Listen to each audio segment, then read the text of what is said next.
네, 오늘의 시편은 솔로몬의 시입니다. 성전에 올라가는 노래, 성전 순례 시편 중에 특별히 8번째 시편인데요. 저자가 솔로몬입니다.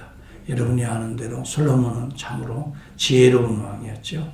잠언 3000수를 말하고 1005개죠. 1005개의 노래를 지었던 참으로 인문학적으로도 상당히 조예가 있는 지혜로운 왕이었죠. 그렇지만 젊은 시절의 사랑을 통해서 하나님의 사랑을 노래한 아가서가 있고요. 또 인생의 지혜를 담은 잠언서가 있고요. 그의 말년에 하나님의 은혜를 깊이 체험하고 인생의 깊은 의미를 정말 하나님 안에서 두려고 했던 전도서가 있습니다.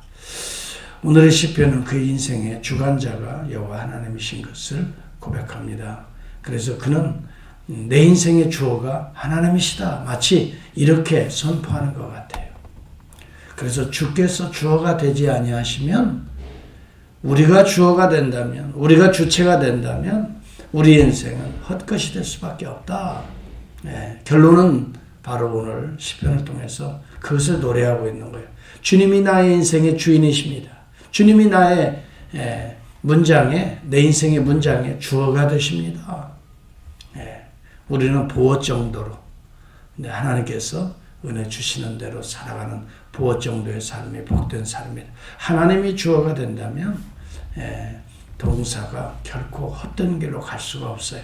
하나님이 주어가 된다면 그 어떤 목적어도 선을 이룰 수밖에 없어요. 하나님이 주어가 된다면 어떤 그런 정말 환경에서도 우리는 마지막에는 구원하시고 보호하시고 승리하시고 또 영광을 받게 하시는 우리 인생의 동사는 하나님의 영광으로 끝날 수밖에 없어요. 오늘 하루를 시작합니다. 저와 여러분이 우리 인생의 주어가 누구인가 생각하면서 내 인생의 주어는 오늘도 주님이시다. 한번 그렇게 고백하시고 오늘 이 본문의 말씀을 묵상하시고 기도했으면 좋겠어요. 여호와께서 집을 세우지 아니하시면 세우는 자의 수고가 헛되며 여호와께서 성을 지키지 아니하시면 파수꾼의 깨어있음이 허사로다, 헛되로다. 여기 집이란 말은 바이트라는 단어인데요. 유형적인 이런 건물의 집을 의미할 수도 있지만 실제적으로는 가정, 홈, 하우스홀드, 다시 말하면 가정의 행복을 의미하고 있는 것입니다. 다시 말하면 하나님이 함께 하시지 아니하시면 가정의 행복은 올 수 없다, 이 말이 되겠습니다. 여러분, 성경에 보면은 집이라는 바이트가 국가로도 사용되어졌습니다. 나라의 집이라고도 쓰이고요. 성전, 하나님의 집, 그랬을 때도 이 단어가 쓰입니다. 여기서 집이라고 하는 것을 좀 작게 보면 가정이라고 의미할 수도 있지만 좀 더 확장해서 우리가 영적인 측면에서 보면 성전이 될 수 있고, 나아가 큰 개념으로 보면 민족과 국가, 또 하나님의 나라, 이렇게 우리가 확대해서 해석할 수가 있겠어요. 다시 말하면 우리의 가정이 여호와께서 함께하지 아니하시면 참으로 헛되고, 우리의 교회가 하나님 중심이 되지 아니하면, 하나님의 주어가 되지 아니하시면 우리의 교회도 아무리 지혜로운 자가 있다 할지라도 그것이 헛된 길로 갈 수밖에 없고, 나라와 민족과 열방도 하나님이 함께 하셔야 온전하게 나라가 건강한 나라로,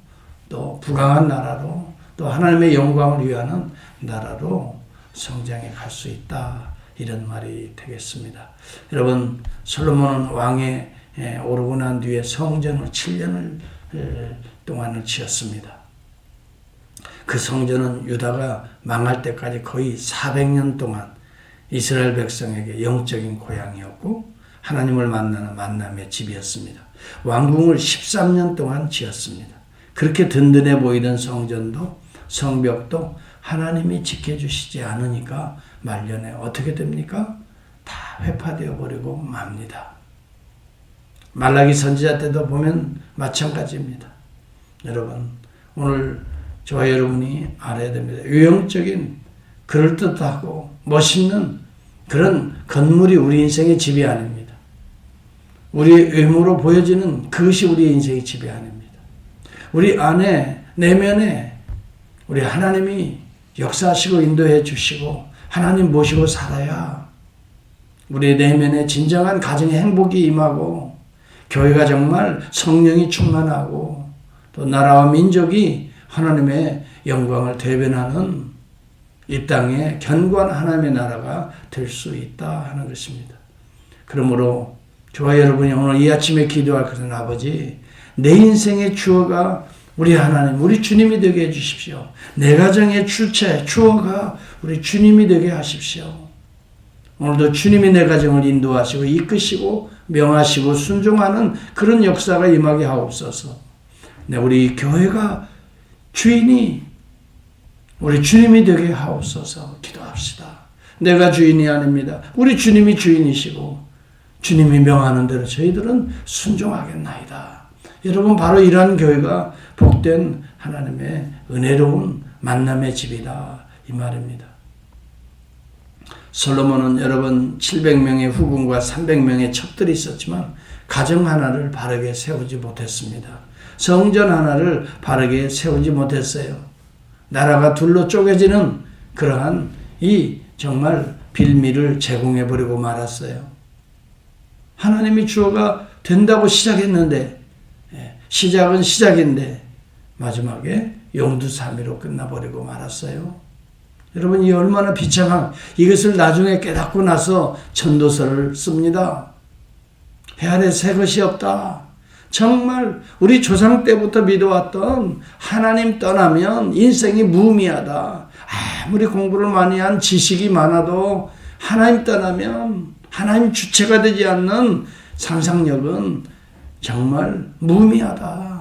돈이 많이 벌고 포도원을 많이 가꾸고 노부산을 많이 짓고 오늘날로 말하면 기업을 크게 대기업들을 경영한다 할지라도 하나님 떠나면 꽝이다, 이 말입니다. 쉽게 말하면. 저와 여러분이 오늘 우리 기도 제목을 분명히 알고 기도합시다. 하나님이 주체, 주어가 되어 주십시오. 오늘 2절에 보면 너희가 일찍 일어나고 늦게 누우며 수구의 떡을 먹음이 헛되도다. 하나님이 주어가 되지 아니하심, 하나님이 지키시지 아니하심, 하나님이 인도하는 대로 우리가 따라 순종하지 아니하면 우리가 일찍 일어나고 늦게 누우며 수구의 떡을 먹음이 헛되도다. 여러분, 어리석은 이 부자의 비유가 누가복음 12장에 등장합니다. 그는 정말 소출이 어느 해 많아졌습니다. 내가 지금 곡간을 옛날 걸 다 헐어버리고 새로운 곡식, 내 곡식과 물건을 거기에다 다 쌓아두어야 되겠다. 그리고 내 영혼에게 말하기를 여러 해 동안 이제부터는 정말 노력하지 않아도 먹고 살 만큼 든든하게 물건을 쌓아두었으니 이제는 먹고 마시자. 그때 우리 하나님께서는 음성을 통해서 그에게 뭐라고 말씀하십니까? 어리석은 사람아, 오늘 밤에 내 영혼을 도로 찾으리니 그렇다면 내가 준비한 모든 것이 누구의 것이 되겠느냐? 이 질문을 던집니다.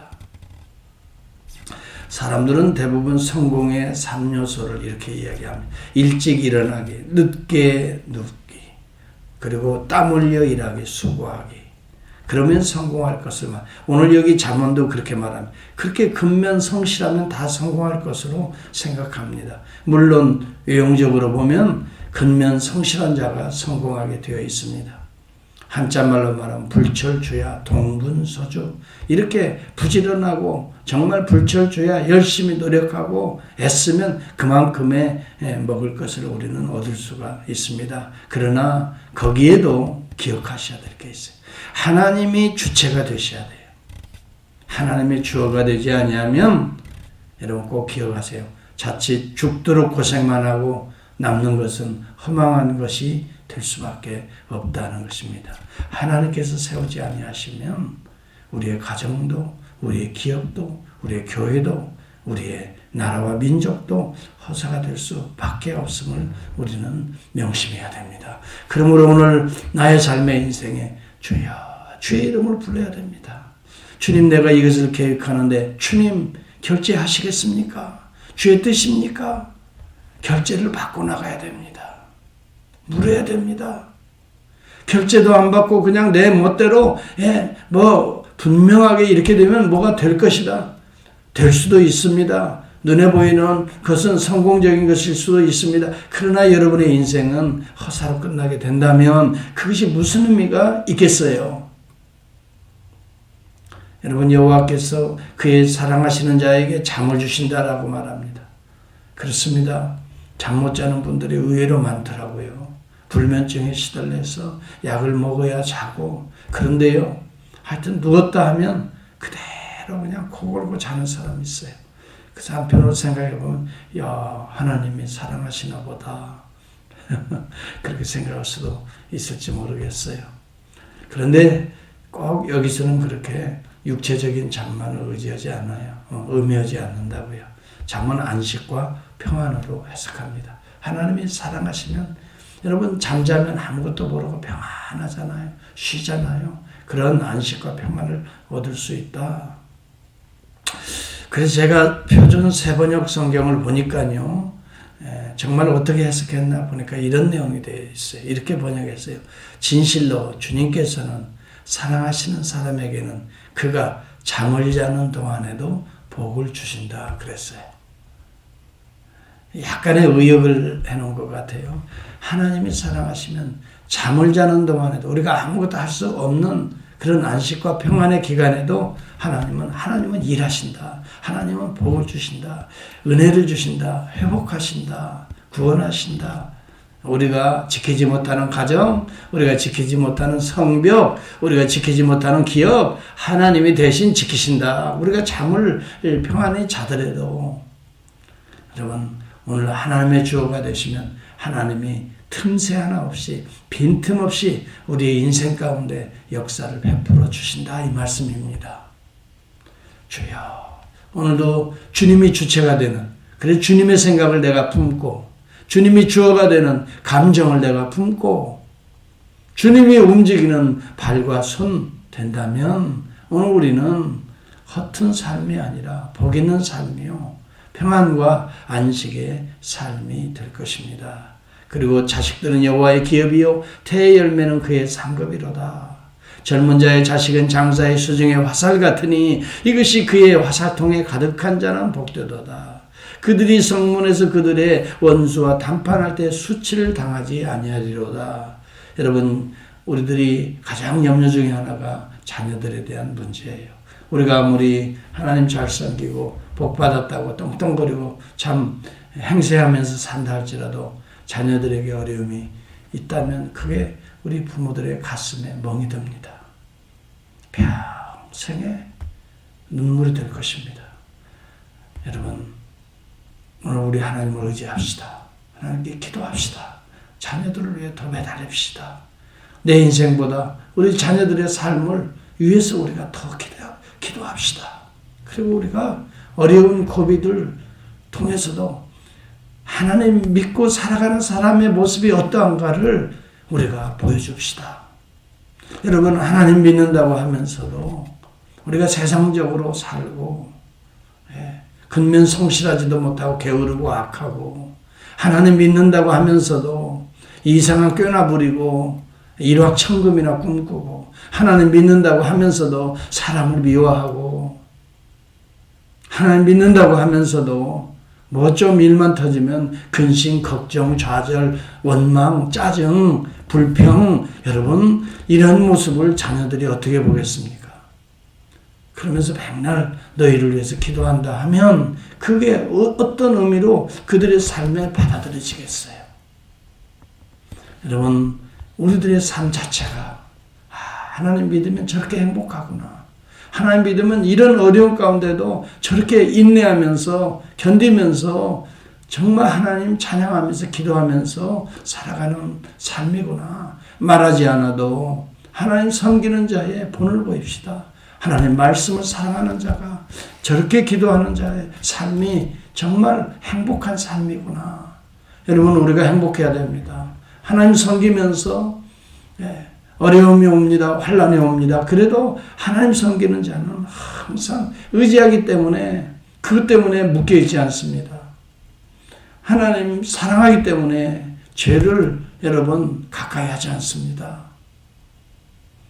하나님 교회를 사랑하기 때문에, 하나님을 사랑하기 때문에 교회를 사랑하고 교회에 충성합니다.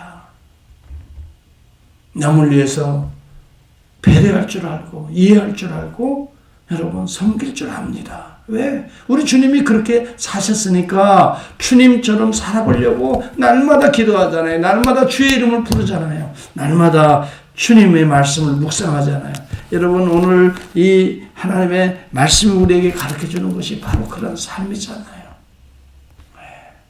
무엇이 경건하고 무엇이 옳고 무엇이 사랑받을 만하고 사랑스럽고 무엇이 여러분 정말 하나님 기쁘시게 할 것인가 다 기록된 대로 우리가 살아갈 수 있잖아요. 그렇죠?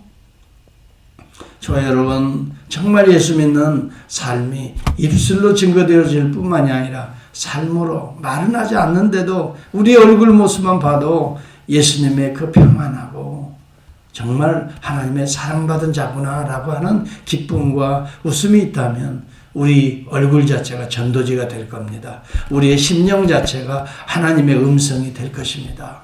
이러한 복된 하나님의 주어가 되는 그 삶으로 나갈 수 있기를 주의 이름으로 축복합니다. 기도하겠습니다.